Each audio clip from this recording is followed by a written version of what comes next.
Morning friends, কেমন আছো সবাই? আশা করি খুবই ভালো আছো এবং সুস্থ আছো। আমিও ভালোই আছি তোমাদের আশীর্বাদে। আর এসজি শতাব্দীতে তোমাদের সকলকে অনেক অনেক স্বাগত। তো সকালবেলায় চা ও খাওয়া হয়ে গেছে, বাসি কাজকর্ম কিছুটা সেরে তো ছেলেকে এখানে পড়তে বসিয়ে দিয়েছি। আর এই যে দেখো, লিখতে এত ঝামেলা করে। প্রথমত তো পেন্সিল ঠিকমতো এখনও ধরতে পারে না, আর যদি ওকে ধরিয়ে দিই তাও শুনবে না। কি বলবো, আর খুবই কষ্টে লেখাপড়াটা করাতে হচ্ছে আর কি। যাই হোক, স্কুল থেকে কিছু হোমওয়ার্ক দিয়েছিল, তো সেগুলোই কমপ্লিট করাচ্ছি আর কি। তো ওকে একটা লেখাতে তো 1 ঘন্টা টাইম লাগে। তো তোমরা দেখতে থাকো, দেখবে ওর কি নমুনাটা করে পড়তে বসে। তো যাই হোক, ওকে পড়িয়ে তারপরে বাকি কাজগুলো আজকে সেরে নিব।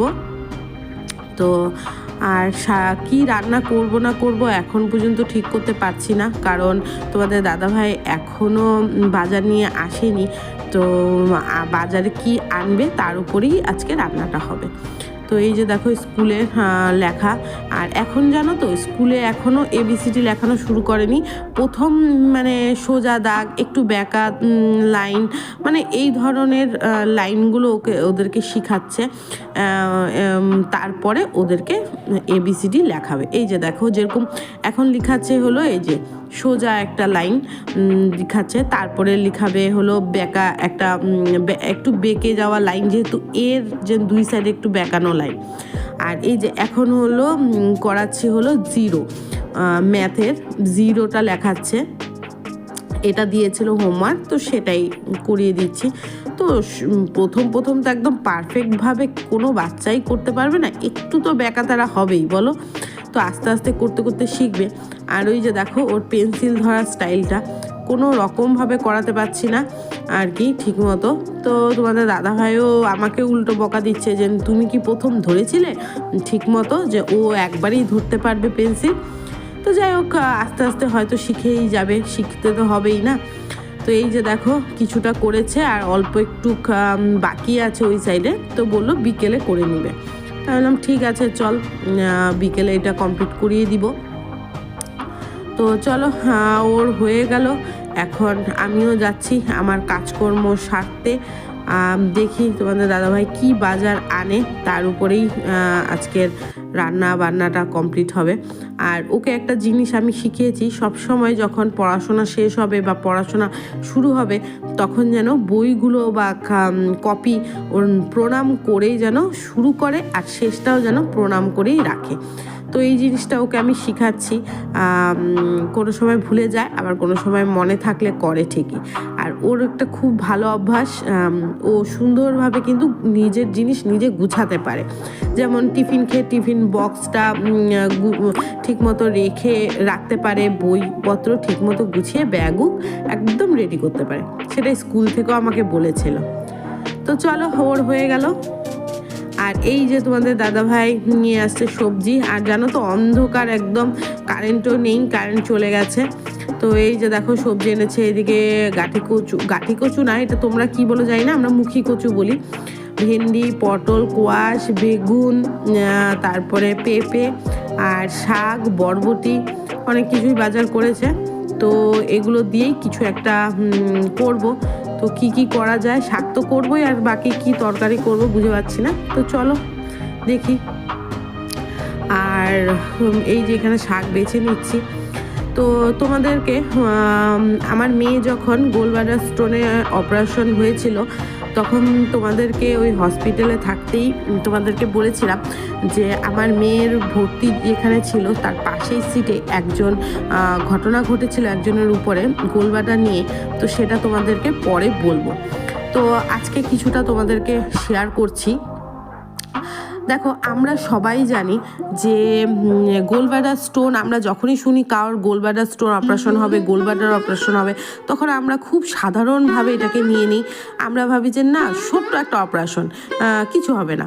কিন্তু আমার চোখের সামনে দুইটা অঘটন ঘটতে দেখেছি, যে এই গোলব্লাডারের অপারেশনেরই অঘটন। তো সেটা নিয়ে এই জন্য আমি ভীষণ দুশ্চিন্তার মধ্যে পড়ে গেছিলাম। তো যাই হোক, ঠাকুরের প্রার্থনা করে খুব ভালোভাবেই ঠাকুর আমার প্রার্থনা শুনেছে এবং সুস্থভাবেই মেয়ে এখন আছে, সুস্থভাবে অপারেশন হয়েছে। কিন্তু আরও বাকি যে দুজনের কি হয়েছিল সেটাই তোমাদের কাছে আজকে শেয়ার করব। তো কতটা করতে পারবো জানি না, আর তাও দেখি কতটা শেয়ার করতে পারি। আর এই যে দেখো, শাকটা বসিয়ে দিয়েছি আর হয়েও গেছে শাকটা। আর এই দিকে করব হলো মুখী কচু আর আলুর একটা তরকারি করব। তো চলো এই তরকারিটাও করে নিই। তো প্রথমে যখন মেয়ের এডমিট করিয়েছিলাম তখন পাশের বেডে একজন পেশেন্ট ছিল। তো উনি খুব ব্যথায় যন্ত্রণা পাচ্ছিল। তো তখন আমরা জিজ্ঞাসা করেছিলাম কি হয়েছে। তখন বলেছিল যে উনার অপারেশন হয়ে গেছে, কিন্তু উনার জন্ডিস ধরা পড়েছে, তার জন্যই উনি ব্যথায় ছটপট করছিল, একটু বয়স্ক ছিল আর কি।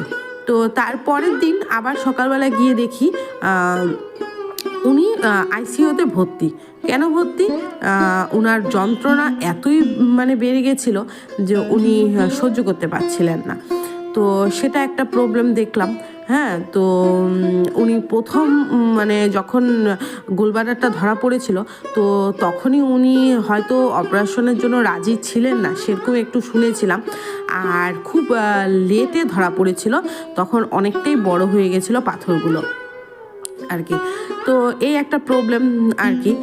তারপরে সবচেয়ে মারাত্মক প্রবলেম যেটা ধরা পড়েছিল দেখলাম, সেটা হলো একজন কম বয়সও বলবো না, খুব বৃদ্ধা তাও বলবো না, মধ্যবয়সী এক মহিলার আর কি, যে গোলব্লাডার হয়েছে। উনি প্রচণ্ড ব্যথায় কাতর ছিলেন, কিন্তু উনার যতক্ষণ পর্যন্ত ব্যথা কমছিল না ততক্ষণ পর্যন্ত উনার গোলব্লাডার অপারেশন হচ্ছিল না। তো তার জন্য এটা সব ক্ষেত্রেই, সব জায়গাতেই এটা হয়, এমন না যে বড় বড় নার্সিংহোমে গেলেও এটার কোনো সলিউশন আছে। কিন্তু আমি যতটুকু শুনেছি, আমি যতটুকু জানি সেটাই বললাম। যদি আমার জানাটা ভুল হয়ে থাকে তাহলে তোমরা নিশ্চয়ই সংশোধন করে দিও, যে যতক্ষণ পর্যন্ত গোলব্লাডারের ব্যথা না কমবে ততক্ষণ পর্যন্ত কিন্তু কোনো ডক্টর অপারেশন করবে না। তো ওনাকে অনেক মেডিসিন দেওয়া হচ্ছিল, কিন্তু ব্যথা একদমই কমছিল না, জ্বর চলে আসছিল। তারপর যে দিন আমার মেয়ের অপারেশন হবে সেই দিনই উনার পুরো কি বলবো, মারাত্মক অবস্থা হয়ে গেছিল। উনি ব্যথার চোটে হঠাৎ সেন্সলেস হয়ে যাচ্ছিল আর কি। তারপরে রাত্রেবেলা আমার নিজের চোখে দেখা উনি একদম পাগলের মতো করছিল, একটা ছোট্ট বাচ্চা যেমন করে।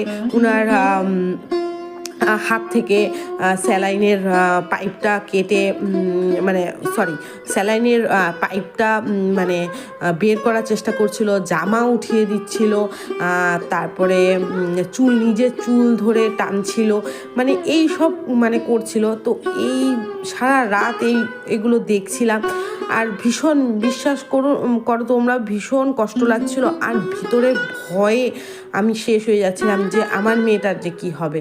আর তখনই একটু পরপর, এত রাত্রে কেউ ছিল না, তখন একাই সাহস করে নিচে গিয়ে জিজ্ঞাসা করতাম আর কি কাউন্টারে, যে না মেয়ে কেমন আছে। তো বললো না, ঘুমাচ্ছে, ভালো আছে, খেয়েছে। আবার আসতাম। তো এইভাবেই রাতটা পার করলাম। পরের দিন সকালবেলা ডক্টর আসলো, তখন ওই পেশেন্টটাকে ডক্টর দেখে বলল উনার নাকি ব্রেন স্ট্রোক হয়ে গেছে। তাহলে ভাবো তোমরা, একটা গোলব্লাডার স্টোনের ব্যথায় একটা পেশেন্টের কি মারাত্মক অবস্থা হতে পারে। যারা এই ব্যথা সহ্য করতে না পারে, যারা ব্যথাটা সহজে না কমে যাদের, তাদের কিন্তু ব্রেন স্ট্রোকও হতে পারে। এটা আমার নিজের চোখে দেখা, নিজে এটাকে আমি দেখেছি, অনুভব করেছি যে একটা ব্যথার চোটে একটা পেশেন্টের কি অবস্থা হতে পারে। উনাকে যেমন দেখেছি, আমার ভিতরে ভয় আরও কাজ করছিল। তো যতক্ষণ পর্যন্ত মেয়েকে চোখের সামনে সুস্থ অবস্থায় না দেখতে পেরেছি ততক্ষণ পর্যন্ত আমার ভিতরটা ওনাকে দেখে দেখে শেষ হয়ে যাচ্ছিল। বিশ্বাস করো তোমরা, যখন পরের দিন সকালবেলা মেয়েকে সুস্থ দেখলাম, কোনো রকম প্রবলেম ছিল না, তখন আমার একটু শান্তি পেলাম। কিন্তু ওইখানে থাকা আমরা প্রতিটা পেশেন্টের মানে যারা ছিলাম পেশেন্টের সাথে, মানে উনাকে দেখে রীতিমতো ভয় পেয়ে গেছিলাম। তো যাই হোক, সারা রাত উনি এরকম করেছিলেন। এমনকি ওই ভদ্রমহিলার একজন মেয়ে আর একজন বোন, ওরা সারা রাত উনাকে সামলিয়েছে। কখনো কার্টুন দেখিয়েছে মোবাইলে, কখনো আত্মীয় স্বজনের সাথে মানে কথা বলিয়েছেন, ঠাকুরের গান শুনিয়েছেন। হ্যাঁ, তো এইভাবে করে রাতটা কাটিয়েছেন। একটু পরপর সিস্টারও এসেছে, ডক্টরও এসেছে, দেখেছে, সব কিছুই ঠিক ছিল। তারপর সকালবেলা, তাও ধরো 10টা-11টার দিকে হবে, ডক্টর এসে ওনাকে চেক আপ করে দেখলো যে ওনার নাকি ব্রেন স্ট্রোক হয়ে গেছে। ওনার সারা শরীরে কোনো রকম মানে মানে কি বলবো, জ্ঞান ছিল না, মানে সারা শরীরের কোনো মানে সেন্স ছিল না আর কি। তো যাই হোক, ওনাকে সাথে সাথে আইসিইউতে নেওয়া হলো। তো যা ট্রিটমেন্ট ওইখানেই হয়তো করেছে, আমরা দেখিনি, কিন্তু আমরা খোঁজ রেখেছিলাম। যখনই নিচে যাচ্ছিলাম আইসিইউর সামনে ওদের কাউকে দেখতে পাচ্ছিলাম, তখনই জিজ্ঞাসা করেছিলাম।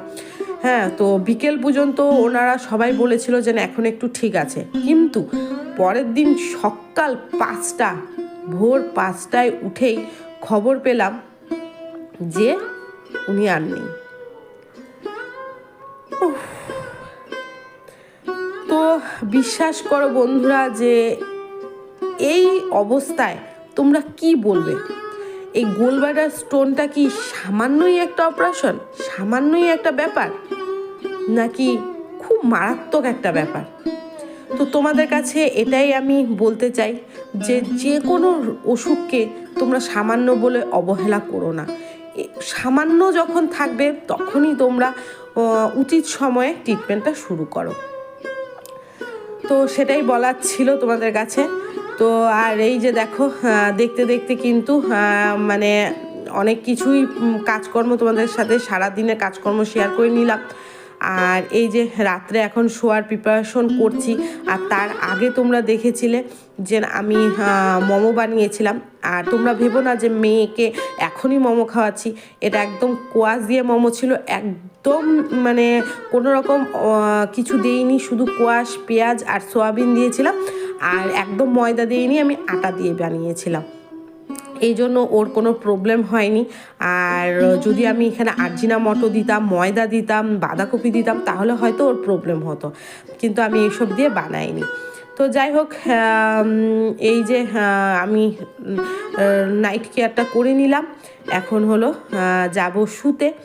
তো তোমাদের কাছে কিছুটা শেয়ার করেছি। তো আরেকটা কেস আছে এই গোলব্লাডার নিয়েই, সেটাও তোমাদের কাছে শেয়ার করব নেক্সট ভিডিওতে। তো চলো, আজকের মতো ভিডিওটা এখানেই শেষ করলাম। কেমন লেগেছে, আর অবশ্যই তোমাদের কাছে আবারও রিকোয়েস্ট করব যে কোনো রকম অসুখে তোমরা অবহেলা করো না, অল্প থেকেই তোমরা ডক্টর দেখাও আর ট্রিটমেন্ট শুরু করো। তো চলো, আজকের মতো গুড নাইট, টাটা।